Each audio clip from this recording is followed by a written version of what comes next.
Hi, everyone. Welcome to another episode of Nathan's 3D Factory. In this episode, I'm going to do a viewer requested tutorial modeling an umbrella. So, to start out, I want to add a mesh circle. So, I'll do a Shift A mesh circle. Okay. I want to take the vertices down to 8 for the count. And then the radius I want to increase. And you'll see me just kind of like getting it up. I think 20 is probably going to be good here. There we go. And then for fill type, I want to do triangle fan. Here we go. Okay, and then I'm going to press G, Z,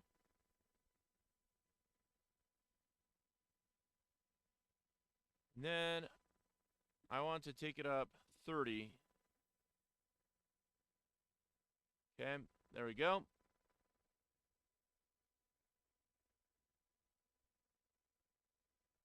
And I think I'm going to get rid of this here, this default cube. Let's see. And now what I want to do is I want to tab into here. So now I have this so that I have these 8 segments, right?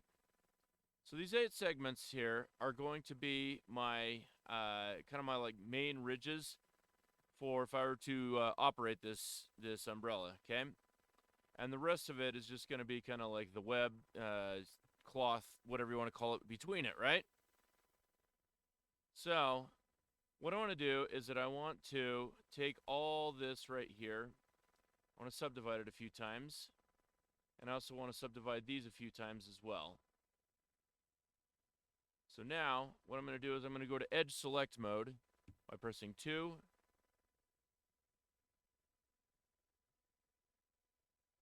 And then I'm going to subdivide this 5 times. And then I'm going to subdivide these guys 5 times as well. Actually, 3 times.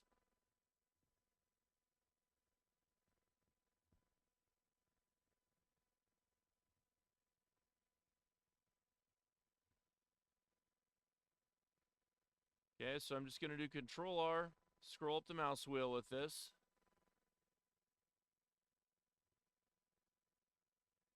There we go. And then I also want to make sure that I have these connected so that we're always keeping quads in here. I try and keep that as a best practice for like, it's better for like exporting. And it's also better for getting selections on edge loops and things like that too.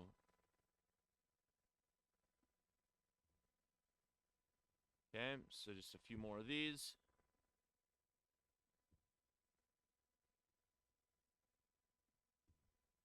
There we go. Okay, now I have that all set up. And then I also want to make uh, these major edge loops here creased. So I'm going to do that right now as well. Not that one. Okay. In fact, that's a better reference point right there.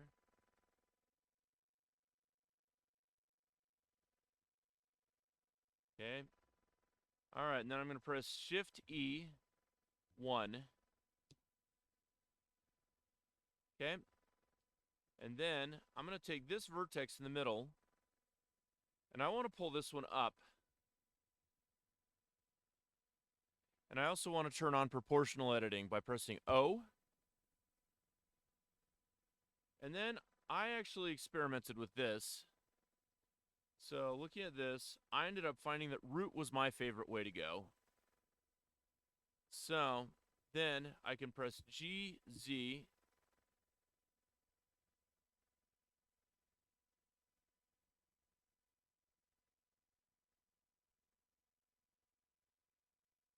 Okay. And then pull this up.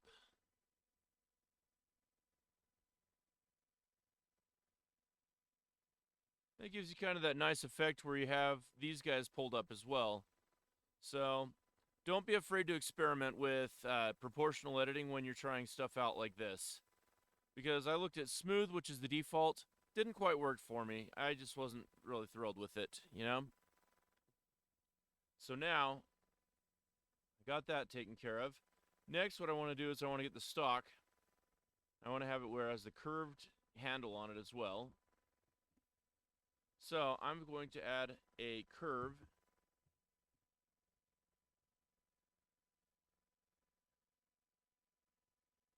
So, and it doesn't have to be anything perfect or anything. I'll just do a Bezier curve.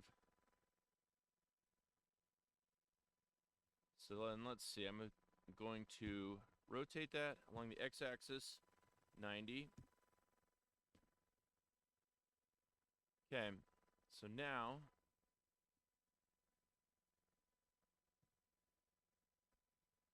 turn off proportional editing for the moment.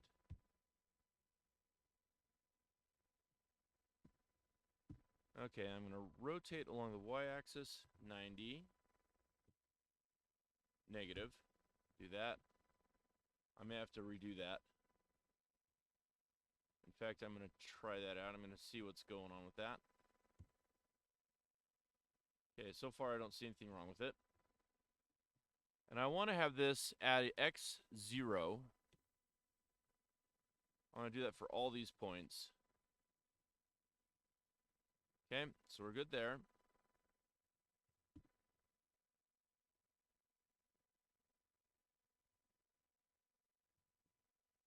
All right, take this down a little bit.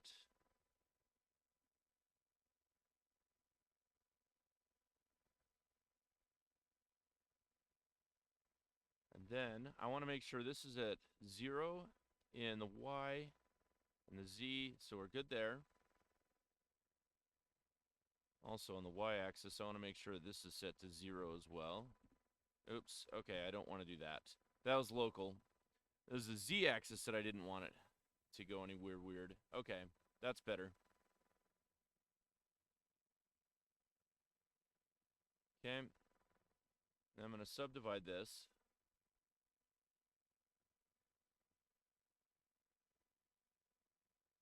Alright, now I want to move this over as well. GX.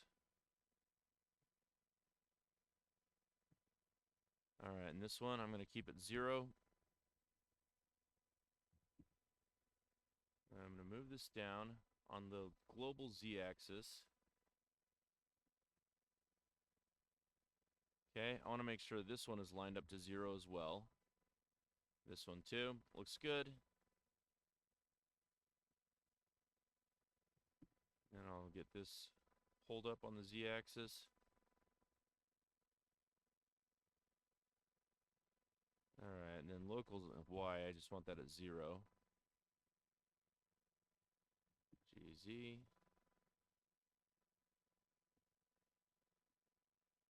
Then I'm going to subdivide this.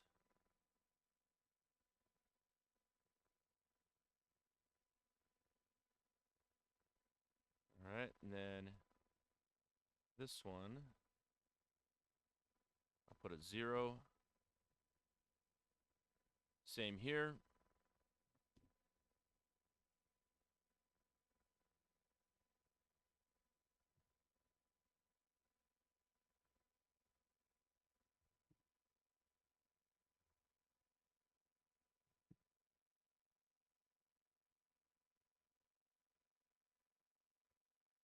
Okay, and then I'll just keep going with this until I get kind of a smooth curve here.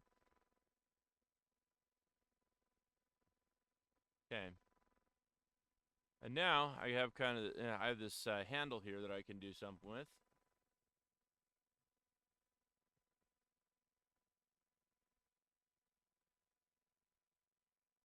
So now, let's take a look at this.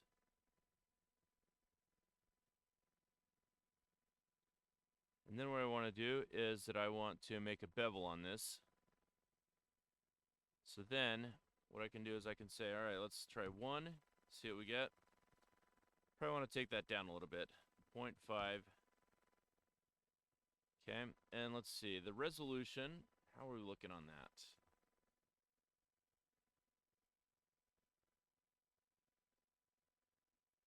Okay, not looking bad. I think I could work with that. So, and I can just kind of play with the depth as I want to. So, also, I want to shade this smooth. And what I also want to do is that I want to have this with a modifier as well. So I'm going to put Control 2, and that just automatically gives me a subdivision surface with 2. Okay.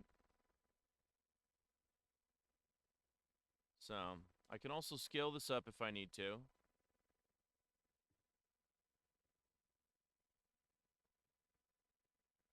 Let's see. So what I think I'll do is 1.5. Okay.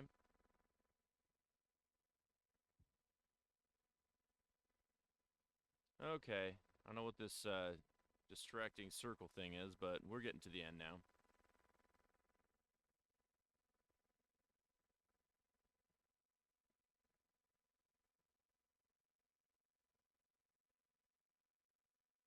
Okay.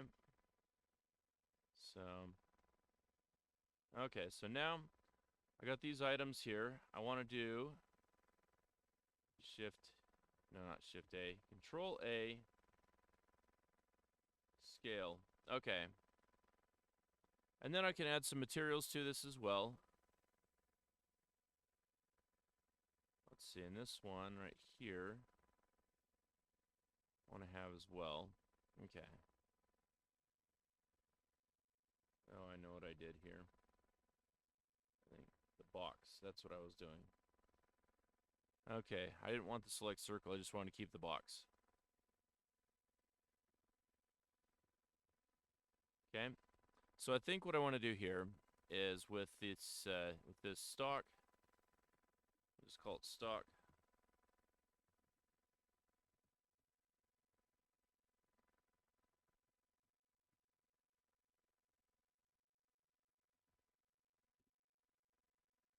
We'll get a new color here.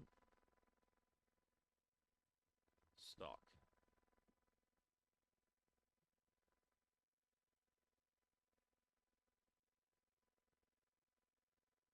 Let's see. And then what I want to do is I want to take that value down.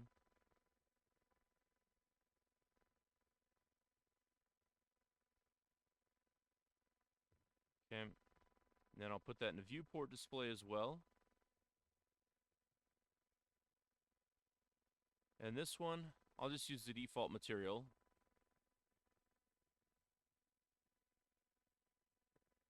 Let's see. Yeah, I don't know what to call this. Maybe canopy. Best I can come up with. This is where you know I haven't done my homework. Which that's pretty typical anyway. Okay, so now I'm going to take this down. Let's take this value down, way down. Okay, and then we'll do the same here.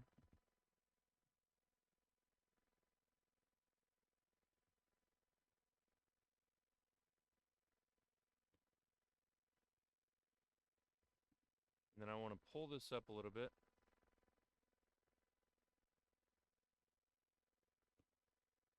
Okay. There we go. Okay, so now we have our stock and we have our canopy, however you want to call it. So, so you have this right here. So this is the beginning of our umbrella. I'm actually going to be doing this in a multi-part series. So then what I'm going to do is in the next episode, I'll be adding the framework here and doing that. And then I'll have it so that we have like the part that operates opening and closing this umbrella. And so we'll just do this a multi-part tutorial so that it's easier for you to digest and for me to produce here. So here's a start to our umbrella modeling series. So let me know what you think in the comments below, and make sure to subscribe to this channel if you haven't done so already. Put a like on this and help me to keep this channel growing and providing more quality content. I do these every week, and so having your feedback and having your likes and your support really means a huge deal to me. Also, check out my website, nathans3dfactory.com, for stuff that I'm going to be selling and helping supporting the channel that way as well. And make sure to sign up for the email newsletter for new things that are coming out, for products, and for more videos that will be coming out. Thank you so much for watching Nathan's 3D Factory. Have a great day, everyone.